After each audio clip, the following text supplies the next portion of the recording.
Засега во Струмица нема затруени од великденски јајца, информираат од инфективното одделение. Според лекарите, великденските празници поминале мирно, но сепак тие советуваат да не се претерува со консумирање на великденските јајца. Велат дека за време на празниците треба да се изедат толку јајца колку што се јадат во нормален ден.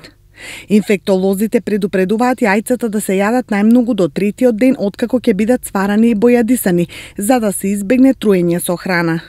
Истите може да се јадат и најкасно до петиот ден по нивното приготвување, но само доколку се чувани во ладилник, здрави и бојадисани со безбедна боја, информираат од инфективното одделение од Струмица.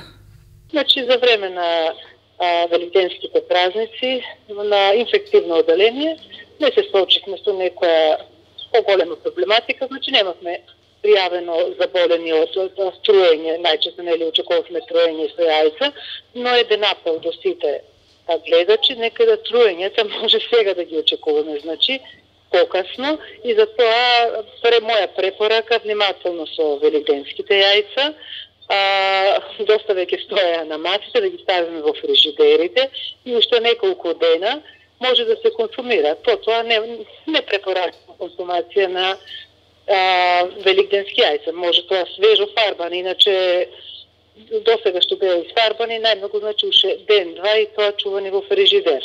Иако принципите за правилна исхрана велат дека се доволни за јадење 2-3 јајца неделно, кај нас за празникот вообичаено се претерува.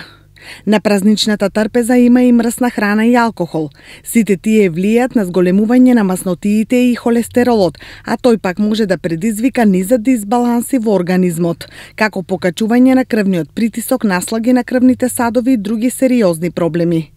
Затоа лекарите советуваат да се прекинат празничните навики за обилно јадење и да се воведе исхрана богата со овошје и зеленчук.